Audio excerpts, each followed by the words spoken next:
chers. Je vous retrouve pour le tirage de qu'est-ce qui va se passer au mois de novembre et décembre pour les natifs du 2 du mois, ceux qui ont leur anniversaire le 2 d'un mois quelconque de l'année.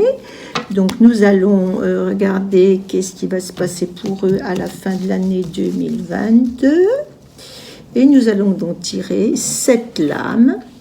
La première lame concerne le consultant. La deuxième lame concerne le présent. La troisième lame va concerner l'avenir. Pour les natifs, alors les guides, dites-nous pour les natifs du 2 de chaque mois. La cinquième lame va nous donner, la quatrième, pardon, va nous donner le premier conseil par rapport aux relations autour. La cinquième, le deuxième conseil par rapport aux relations autour. La sixième, les obstacles à surmonter. Et la septième va nous donner la réponse globale à notre interrogation. Comment vont se passer les 2 mois qui viennent avant la fin de l'année, pour la fin de l'année 2022. Alors, je retourne ici le consultant. Alors, le consultant, on a donc le pape qui est donc inversé. On a ici la force qui est inversée en ce qui concerne les forces en présence. On a ici le battleur inversé. On a ici le jugement inversé. On a ici la papesse inversée. Ici, on a la tempérance. Et en finale, on a l'amoureux inversé. Alors, qu'est-ce que ça va nous raconter tout ça ? Eh bien, déjà, le consultant, il est dans sa... Bon, c'est le pape, hein, donc c'est le pape inversé. Il est dans sa sagesse. Il y a un certain blocage au niveau de la fin d'année par rapport à qu'est-ce qui est sage de faire ou de ne pas faire. Et un malaise lié à un manque d'écoute des autres, une fragilité physique puisqu'on a la force à l'envers, avec une difficulté d'avancer dans nos projets, dans nos choses qui sont en route sur le plan matériel.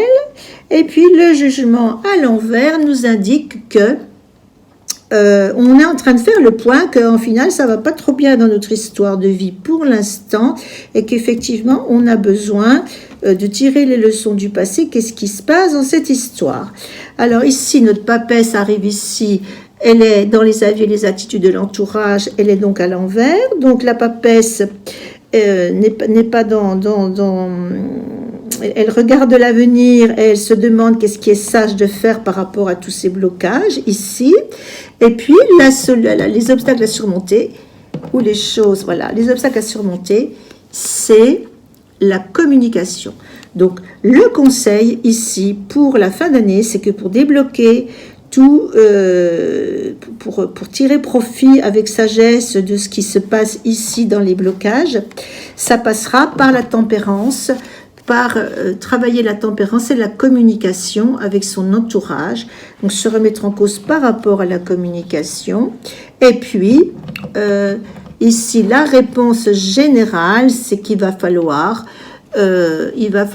mettre en place des choix et éviter d'hésiter, éviter de tourner en rond autour du pot, et d'avoir des angoisses. Donc, travailler beaucoup sur les angoisses et les hésitations, se lancer dans les choix, mais,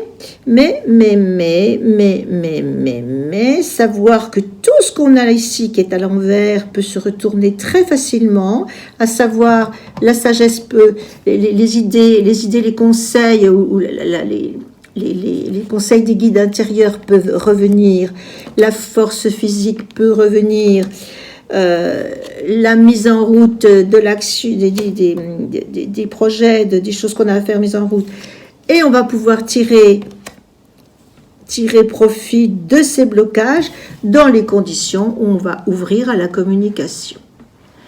Travailler la tempérance, laisser couler. Le conseil, c'est aussi de libérer les blocages. La tempérance, en fait, elle fait couler de l'eau d'un côté à de l'autre. Donc, c'est laisser glisser, laisser glisser, laisser glisser. Et ensuite, de décider, de choisir ce qu'on veut vraiment par rapport à notre vie pour cette fin d'année. Donc, je vous souhaite à tous les natifs du numéro 2 de finir l'année en beauté avec les conseils de nos guides ici, dans une communication magnifique, un grand sourire, merci le jeu de la vie. Souvenons-nous que nous sommes juste des acteurs qui sommes en train de jouer un magnifique jeu terrestre et que il peut-être convient peut-être de mettre un petit peu moins la pression sur ce qui nous arrive, parce qu'après tout, nous sommes toujours aidés par nos guides, par nos anges, par nos défunts. Nous ne sommes jamais seuls. Voilà ce que je peux vous dire aujourd'hui par rapport à la fin d'année pour les numéros 2. Au revoir. N'oubliez pas les pouces en l'air, les partages et tout, et tout, et tout. À très bientôt, mes très chers. Si vous avez passé un bon moment avec Alice, cliquez sur le pouce en l'air. Abonnez-vous. C'est gratuit. À très vite.